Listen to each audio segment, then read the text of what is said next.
Abra comigo em 1 Reis, capítulo 18, versículo 30 ao 39. Nós leremos 9 versículos desse capítulo 18 de 1 Reis. A primeira carta, o primeiro epístola de Reis, vai lá no Velho Testamento. Nós vamos falar sobre Elias, o desafio dele contra os profetas de Baal no Monte Carmelo. Vamos fazer uma breve reflexão, porque temos muitas atividades hoje no culto. E assim que vocês acharem, dá um amém e nós vamos começar, amém? Um de cada vez no amém aí.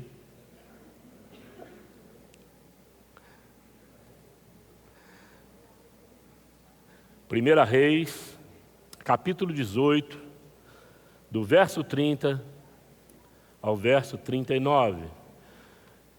Enquanto vocês procuram, ao término do culto, nós vamos ter 2 pessoas colocadas naquelas portas lá. Ó. Vocês vão receber o boletim desse domingo. Amém? Não vá embora sem pegar o boletim. Amém? Pega, porque nós queremos entregar agora, não entregamos no início, para não estragar a surpresa para vocês aí, ok? Todos acharam? Vamos lá, 1 Reis 18, 30, 39 diz assim: Então Elias disse a todo o povo: aproximem-se de mim. O povo aproximou-se e Elias reparou o altar do Senhor, que estava em ruínas. Depois apanhou 12 pedras, uma para cada tribo dos descendentes de Jacó, a quem a palavra do Senhor tinha sido dirigida, e disse: seu nome será Israel. Com as pedras construiu um altar em honra ao nome do Senhor e cavou em redor do altar uma valeta com capacidade de 2 medidas de semente. Depois arrumou a lenha, cortou o novilho em pedaços e o pôs sobre a lenha. Então lhes disse: encham de água 4 jarras grandes e derrame-na sobre o holocausto e sobre a lenha. Façam-no novamente, disse, e eles fizeram de novo.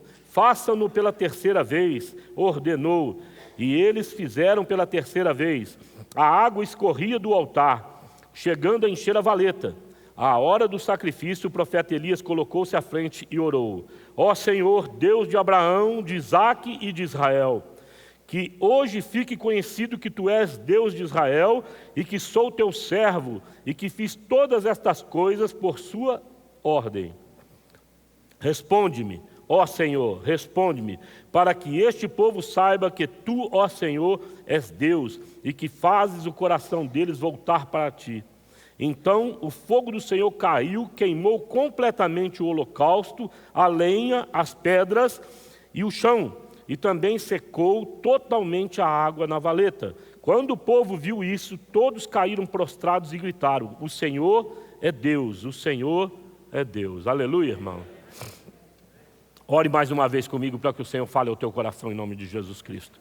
Pai, em nome de Jesus, é a Tua palavra e ela é viva, ela se cumpre na nossa vida. E nós queremos dar plena liberdade ao Teu Santo Espírito, Senhor. Damos uma palavra de ordem aos nossos corações para que ele se aquete.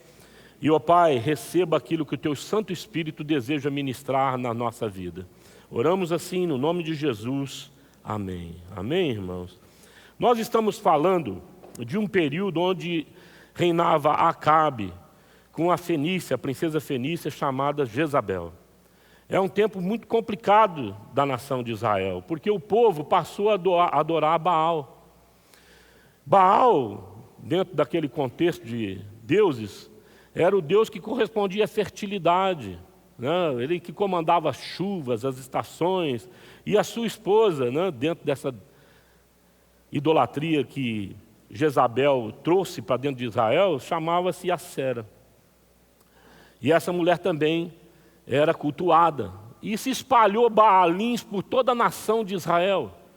Depois eu vou falar um pouco sobre as características desse culto que eles prestavam a Baal. E o povo então começou a servir a esses deuses e se desviaram do Deus verdadeiro, e Elias, indignado com isso, foi tocado por Deus e em determinado momento ele orou e pediu para o céu se fechar, como um sinal de juízo de Deus para com a nação, de reprovação de Deus para com aquele povo e a atitude daquele povo. E a Bíblia fala em Tiago, no capítulo 5, no verso 17, o que aconteceu depois que Elias orou naqueles dias para que o céu se fechasse? Diz assim: Elias era humano como nós, ele orou fervorosamente para que não chovesse, e não choveu sobre a terra durante 3 anos e meio. Amém, irmãos? Esse homem então parou o céu 3 anos. Imagine você 3 anos e meio sem chuva. Eu já estou mal para chuchu da gripe, né? Todo congestionado, porque não está uma seca terrível. Quem é alérgico em seca sofre, né? Racha a boca. Imagine 3 anos e meio numa terra que já é árida por si só.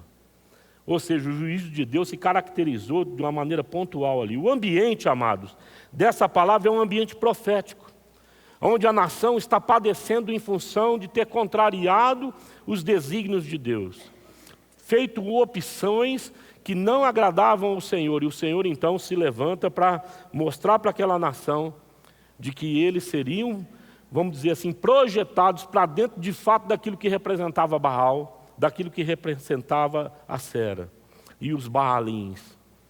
Ou seja, eles não promoviam bênçãos, eles promoviam miséria, eles promoviam tragédia. Deus, quando a gente vê o Velho Testamento, acha que Deus vai lá e fala, sabe, fechou o céu.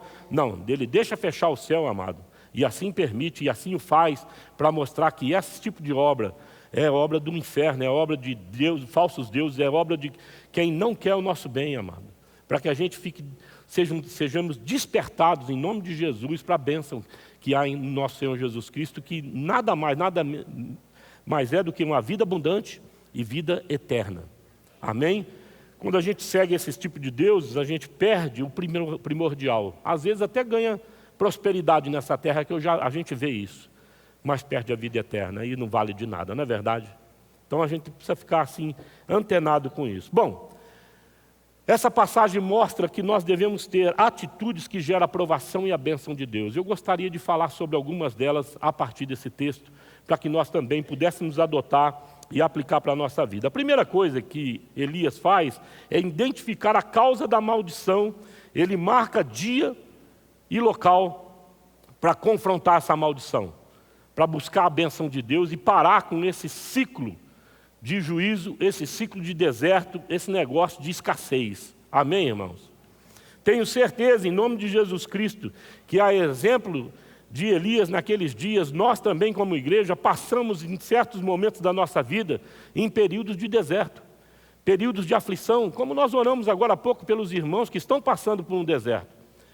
E é fato que também, amados, não só nós como indivíduos, mas a nossa família é projetada para dentro disso. Às vezes por uma má escolha, às vezes porque não atentamos, né, ou não discernimos adequadamente as trevas agindo e caímos em algumas ciladas e comprometemos a nossa casa, comprometemos a comunhão dos irmãos, e isso acontece. O importante é você identificar esse negócio, ser franco, ter uma postura de autoanálise, amém? A partir de você mesmo, olhar para a sua família e falar, meu Deus do céu, não quero mais isso aqui, vou marcar dia, hora e local para esse negócio sumir da minha vida. Amém, irmão? Em nome de Jesus. Mesmo no que tange a aspectos de sustento, na questão de finança, trabalho, está difícil hoje em dia, então nós precisamos observar que dentro de um contexto de desemprego, Deus quer abrir uma porta para você. E com certeza Ele vai prover. Você precisa também colocar isso diante de Deus. O profeta Elias resolveu dar nome à causa da maldição. Ele disse assim, agora convoque todo o povo de Israel para encontrar-se comigo no Monte Carmelo. E traga os 450 profetas de Baal e os 400 profetas de Aserá, que comem à mesa de Jezabel. A aliança que Acabe fez com Jezabel marcou um tempo de idolatria e que trouxe várias abominações para o cotidiano de Israel, para a família de Israel, para aquela nação. Eu vou citar algumas delas aqui para vocês. Primeiro, prostituição. É expresso lá em Números, capítulo 25, do verso 1 ao 3. Diz, enquanto Israel estava em Sitim, o povo começou a entregar-se à imoralidade sexual com mulheres moabitas, que os convidavam aos sacrifícios dos seus deuses. O povo comia e se prostrava diante dos seus deuses. Assim Israel se juntou à adoração a Baal. Então, uma das primeiras coisas que aconteceu naquele povo é que eles começaram a se corromper na sua sexualidade. Vocês vão perceber que isso também acontece conosco nesses dias. A viabilidade de redes sociais e o distanciamento do corre-corre que nós temos, em função do corre-corre que nós temos no nosso cotidiano, faz a gente ir se afastando de Deus, passamos a ler menos a Bíblia e passamos também a orar menos. Se eu estiver falando alguma besteira, você me censura aí, tá bom? Você fala, não é isso não, pastor, eu estou firme, estou lendo Bíblia todo dia, estou orando todo dia. Pode falar que eu vou aí passar a mão em você para pegar esse negócio, né? Porque a gente precisa ser batizado nessa fidelidade. E precisam mesmo, a gente precisa se disciplinar nisso. Quando a gente para com esse tipo de prática, de devocional, de oração, né? De se trancar no quarto para ter um momento de quebrantamento, algumas outras coisas vão ocupando o lugar. E rapaz, eu não sei se o meu caso é o seu caso. A nossa mente começa a vagar. Vaga ou não vaga? E o dedo, quem gosta de rede social, ele é ligeiro. É ou não é ligeiro? O negócio é impressionante. E aí, meu irmão, começa a ser aprisionado por alguns hábitos que desagradam a Deus. Então nós precisamos discernir grupos de WhatsApp, precisamos discernir aonde nós acessamos e o que nós acessamos. Precisamos discernir o que a nossa família, os nossos filhos estão vendo, o que está entrando na mente deles e corrompendo eles. A área da sexualidade nos nossos dias, ela está prematura e descarada. É um negócio impressionante. Está assim. E nós precisamos nos atentar a isso. Eu creio que o mesmo demônio que atuava lá, a mesma entidade espiritual, age nos nossos dias, nessa nossa pós-modernidade, de uma maneira avassaladora. Segundo, mutilação. 1 Reis 18, 28. Então passaram a gritar ainda mais alto e ferir-se com espadas e lanças, de acordo com o costume deles, até sangrarem. Eu tenho acompanhado muitas famílias nesses 23 anos de ministério. Sabe o que a gente encontra às vezes?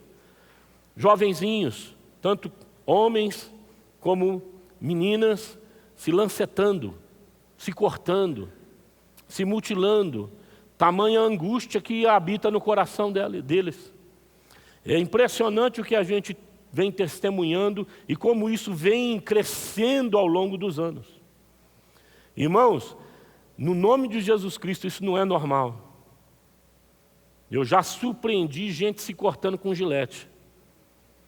É um negócio assim que não sente, tamanha dor da alma que não sente no corpo. Então há jovens com as pernas, porque cobre a perna, toda cortada. Braços, tamanha aflição de alma que eles estão vivendo. Será que não é o mesmo engano? A mesma ação de Satanás que operava lá enganando aquele povo não está hoje aqui levando as pessoas ao suicídio. Hoje nós estamos entrando no mês do suicídio, né? No sentido de intercedermos contra isso. O Conselho de Pastores está pedindo para toda a igreja se levantar nesse mês para orar para que não haja suicídio. Eu falei pela manhã que eu fui em Morro Agudo há uns 3, 4 meses atrás e passei por uma ponte, mas não percebi, eu e a Tina passamos rápido, chegamos lá, falamos com os pastores, eles perguntaram para nós, você viu a ponte ali? Nós estamos pedindo para colocar lá uma proteção. Eu falei, por quê? Porque várias pessoas da cidade vão lá e se jogam, porque ela é alta, e morrem. Estão se suicidando lá. Então a questão de suicídio tem entrado também na igreja, tem alcançado pastores, tem entrado nas famílias. Não é, amados? Vocês têm ouvido isso aí afora? Tem aumentado absurdamente no mundo. Então há também essa questão de limitar contra a sua própria vida. Sacrifícios de crianças, Jeremias 19, 5, construir os montes, os altares dedicados a Baal para queimar os seus filhos como holocaustos oferecidos a Baal, coisa que não ordenei, da qual não falei nem jamais veio à minha mente. A gente fala, pastor, ninguém vai queimar nossos filhos assim, bacana, mas será que a gente não consagra os nossos filhos para alguma entidade nos nossos dias? Será que nós não estamos olhando para a educação, por exemplo, o academicismo, e consagrando os nossos filhos para isso? E esquecendo-se de ministrar na vida deles na questão espiritual? Será que a gente não está investindo em lugar errado e de forma equivocada? Será que nós não estamos abandonando eles à mercê desse negócio que coordena a mente, a mentalidade dos nossos dias?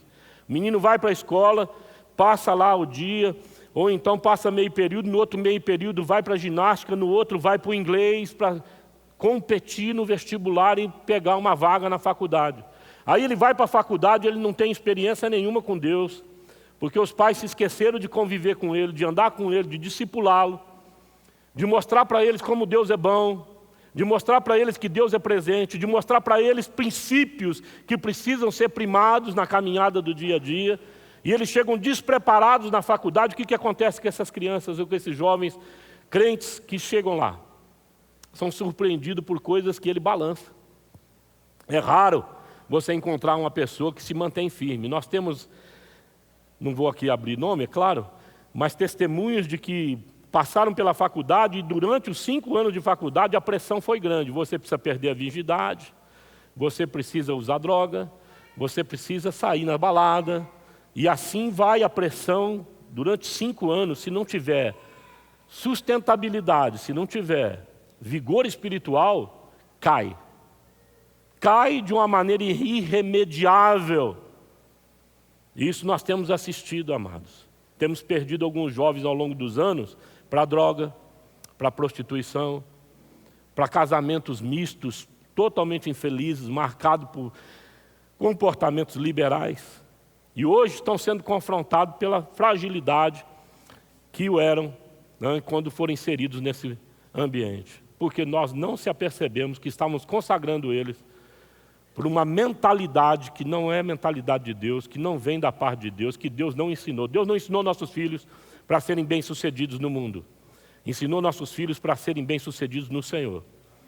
Serem discípulos de Cristo. E quem é discípulo de Cristo para valer é bem-sucedido em qualquer lugar. É na terra e nos céus. Amém, irmão? Ele prospera, porque a gente não negligencia as outras áreas. Não somos bitolados e, de uma certa forma, alienados. Não somos.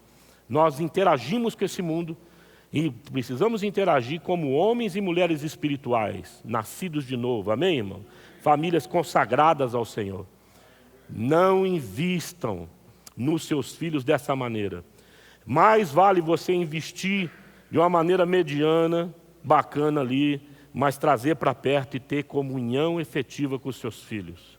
Em nome de Jesus. Ensinar para eles disciplina familiar, como é que funciona essa coisa de mutualidade, esse negócio de via de 2 mãos, reciprocidade dentro da família. Nós precisamos ensinar aos nossos filhos que isso também acontece em âmbito espiritual.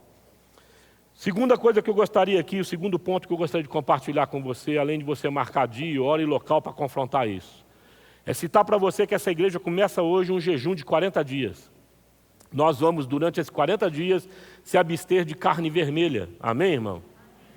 E aconselho você a se alinhar a isso. Estabelecer um período de 40 dias para ver o agir de Deus na sua vida, em nome de Jesus Cristo, em todas as áreas da sua vida. Na vida dos seus filhos, no seu casamento, na sua profissão, no seu ministério. Rogue a Deus para Deus abrir uma porta efetiva nesses 40 dias. Amém? Em nome de Jesus, para que essas cadeias caiam.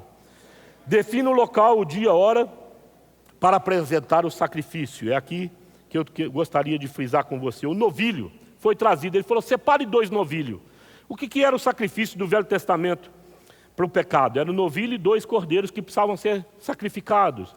Ou seja, Elias não primou pelo sacrifício. Ele está falando, traz um novilho. Ele mesmo preparou o novilho, mas quem trouxe foram o pessoal que ele pediu para trazer. Não teve muito critério para separar o novilho de acordo com o que a lei ordenava. Por quê? Porque, na verdade, amado, o sacrifício não estava consistindo no gado ali, ou no boi, no novilho, mas sim na ação de Elias e na nação de Israel representada ali, que nós vamos começar a pensar daqui a pouco. Vamos lá. Primeira coisa que nós precisamos entender, se o sacrifício não tinha um significado, esse sacrifício nós precisamos perceber que somos nós. Amém? Eu e você. Para que você obtenha efetivamente um agir de Deus e a sua mente abra para você experimentar a boa, perfeita e agradável vontade de Deus, é preciso ter um sacrifício vivo. como diz o apóstolo Paulo em Romanos capítulo 12, verso 1 e 2. Apresentai-vos, pois, como sacrifício vivo e agradável a Deus. Você precisa, como pai, como mãe, como líder, amém? Se sacrificar na presença de Deus. Falar: Pai, eis-me aqui. Eu sou o canal da bênção. Eu sou o pastor dessa casa, a pastora dessa casa. E você não pode permitir que o inimigo, em hipótese nenhuma... obrigado. Entre com coisas indevidas para dentro da sua casa. E você também, amados, precisa perceber o que sai da sua casa. Nós precisamos ser firmes nessa condução. Faça em unidade com a sua família. Repare o altar da adoração na sua casa. O que é reparar o altar da adoração? Primeiro você vai analisar o que sua família faz que não agrada a Deus. Tem família que leva N pessoas para o café da manhã, para o almoço e para a janta, para dentro das conversas. Mas não no sentido de interceder, não no sentido de apoiar, não no sentido de buscar ver virtudes nas pessoas, mas de crítica, de falar mal. Eu não sei se você passa por isso ou já passou por isso, ou se você já venceu esse negócio. Isso já aconteceu na minha família. Quando acontece, você precisa fazer o quê? Vamos parar com esse negócio aqui. Isso não é certo. Por quê? Amados, o que você fala em segredo, a Bíblia fala que vai ser anunciado aonde? De cima do telhado, para todo mundo ouvir. Então não faça. Se tiver que falar de alguém, fale bem. Amém? Se tiver que tocar na vida dos outros, vamos tocar no sentido de edificação. Vamos olhar com os olhos de Cristo. Vamos ver o que Ele tem que nós não temos de bom, para agregar a nós. Agora, crescer em cima da mazela do irmão, ou da dificuldade do irmão, ou da irmã de alguma família, isso é um absurdo. É um absurdo. Se esse tipo de espírito entra dentro da comunhão da família, amado, não tem o agir de Deus em benefício dessa família, ou para livrar essa família de um laço, porque o laço já está posto. Deus não se agrada disso. Amém? Nós precisamos ter um pacto com a nossa boca nesse sentido. Nós precisamos fazer um conserto como família. Admitir o nosso erro, admitir a falha familiar, trazer essa família para junto de si e falar assim: vamos fazer um acordo aqui, em nome de Jesus. Ele chamou o povo, e eu creio que você, olhando o texto, diz que pegou 12 pedras. Ele chamou todo Israel para lá. Eu ouvi o Luciano Subirá falando especialmente desse montado do altar, e ele fala, eu fico imaginando que ele chamou tribo de Levi, tem alguém? Traga uma pedra. Tribo de Judá, traga uma pedra. Ele está falando para aqueles que são representantes da família de Deus. Você, amado irmão e irmã, traga aqui uma pedra para você construir o altar na tua casa. Bota um sinal para você restaurar o altar de adoração da sua família perante Deus, em nome de Jesus Cristo. A família precisa estar integrada, vinculada, disposta a colocar perdão, dar um basta naquele negócio, vai parar esse negócio. Eu sei, nós sabemos, maculou, machucou, mas cessou, em nome de Jesus. Agora nós precisamos achar um tempo de cura, um tempo de refrigério, um tempo de aceitação. Vamos extirpar, jogar para fora a culpa. Não há culpa, não há condenação para aqueles que estão em Cristo Jesus, segundo o apóstolo Paulo no capítulo 8, no versículo 1 de Romanos. Nós não podemos, temos que ser obedientes à palavra de Deus e banirmos isso da nossa família, da nossa vida, do nosso coração, amado.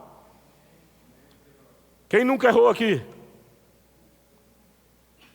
Todos nós erramos. Tem coisa que se eu como pastor de 23 anos na caminhada da igreja carregar na minha cabeça, de alianças quebradas que eu quebrei por causa do temperamento, né? Era meio bravo, hoje eu estou mais um pouquinho manso, estou melhorando, graças a Deus.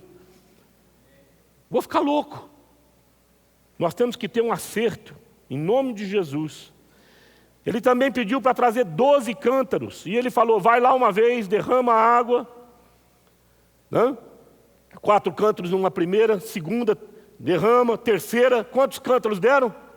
12 cântaros, que também simboliza as tribos. O que ele está falando? Purificação, santidade. Nós precisamos entrar nessa mentalidade de purificar a nossa casa. Amém, irmãos? trazer santidade para os nossos relacionamentos. Esse ambiente de santidade, ele vai sendo disseminado dos pais para os filhos, de uns para com os outros, de cônjuge para com cônjuge, mulher para com seu esposo e vice-versa, irmãos para irmãos. A santidade, ela contagia. Amém? E é um ambiente que agrada a Deus. Quando nós tomamos essa decisão em unidade, o que acontece? O que aconteceu com o holocausto lá? O fogo desceu. Setembro, outubro, dia 5 e 6, eu acho, vem o Daniel Alfa, um pastor, ele é cientista, e ele diz assim sobre essa passagem. Eu já citei isso para vocês certa feita. Aquelas pedras no Monte Carmelo, ela é de granito. Para que elas fossem consumidas do jeito que fala o texto, que o fogo veio consumir o holocausto, a lenha, consumiu as pedras e lambeu, em algumas versões, a água do fosso que foi aberto. Olha que coisa impressionante. Ele fala que para aquelas pedras serem consumidas, do jeito que diz o texto bíblico, teria que ter a força de uma bomba nuclear para derreter ela e consumi-la totalmente. Agora você imagina que o profeta está apresentando esse sacrifício e vem esse poder extraordinário da parte de Deus, consome tudo e não toca no profeta. Manifestação de Deus é assim. Extrapola o nosso entendimento. Não mata ninguém, mas fica concentrado no sacrifício. Eu fico pensando, se eu sou o sacrifício e esse fogo de Deus vem sobre a minha vida, imagina se Ele não pode me purificar, amado. Imagina se Ele não pode me curar. Imagina se Ele não pode mudar a minha mentalidade, amado. Imagina que Ele não pode pegar aquilo que estava apagado, só fumegando, e fazer pegar fogo de novo, querido.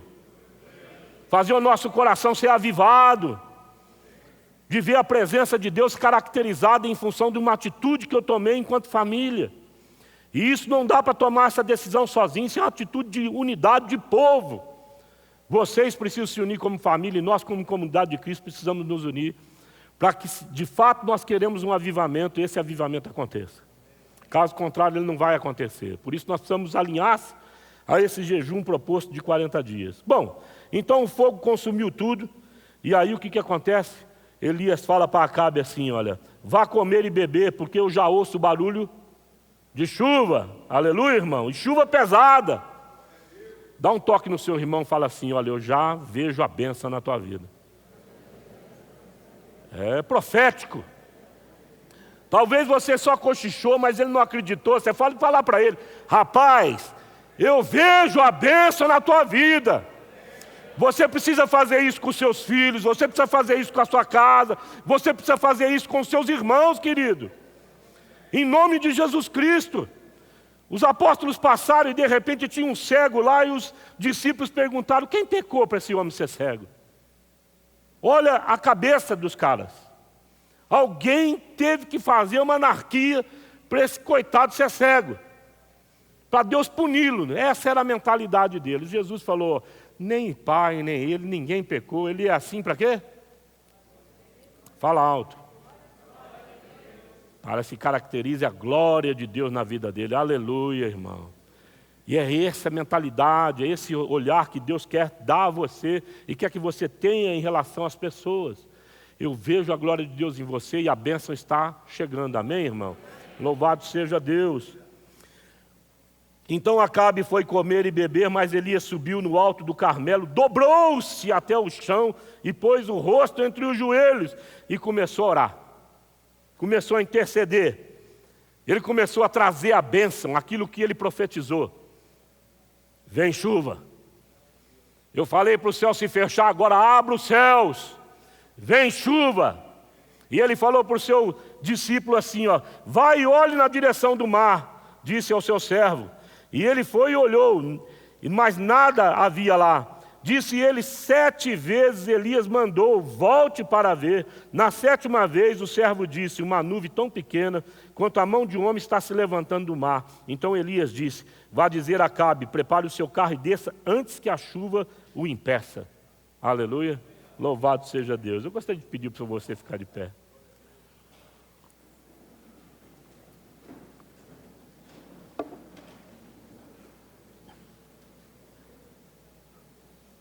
A Bíblia fala que Deus não se agrada com aqueles que retrocedem, porque ela aponta para aqueles que perseveram. Amém? Na verdade, Deus se agrada de quem persevera. E eu gostaria que você fosse insistente, tal qual aquela mulher que foi injustiçada por um juiz.